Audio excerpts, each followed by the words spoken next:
Good morning and welcome to today's Tour at 10. I'm Joshua Campbell Torrance, the Executive Director here at the Bennington Museum. This morning we're back in the Early Vermont Gallery and we're going to take a look at a fascinating tombstone. Good morning. So today we're here with Jedidiah Dewey's gravestone. Jedidiah Dewey was the first minister of the Old First Church here in Bennington.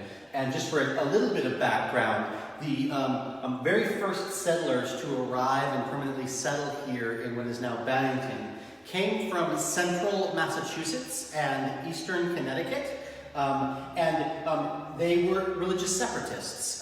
So it's a big, long, complicated story about the Second Awakening, but basically they were being required to pay taxes to support a church that they no longer agreed with their doctrine. And so a number of separatists moved to kind of less or unpopulated parts of New England during the mid-18th century, during the Second Great Awakening. And the group of settlers that came to Bennington were part of that. And they recruited Jedidiah Dewey, who was the minister of another separatist church down in what's now Amenia, New York. It used to be known as Crum Elbow, which I just like that name.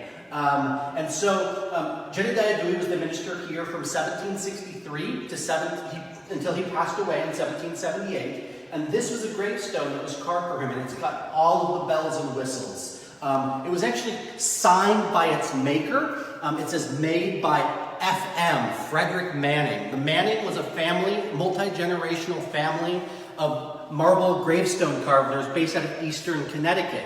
So what were they doing up here, carving gravestones in southern Vermont? Well, the Manning family probably had connections here in Bennington. One of their cousins, I believe his name was Joseph or Josiah Manning, has a tombstone here in the Old First Church Cemetery.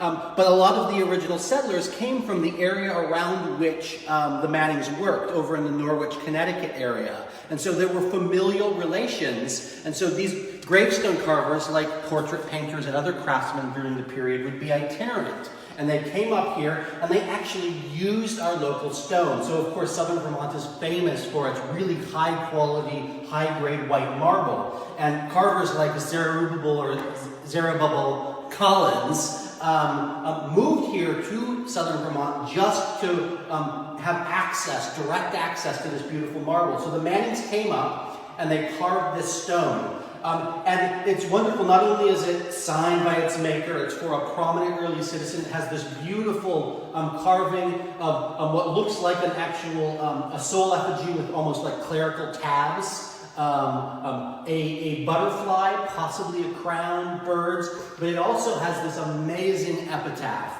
And the bottom part of it, which reads, "Let's talk of graves and worms and epitaphs, make dust our paper, and with rainy eyes write sorrow in the bosom of the earth," is actually a quote from Shakespeare's Richard II.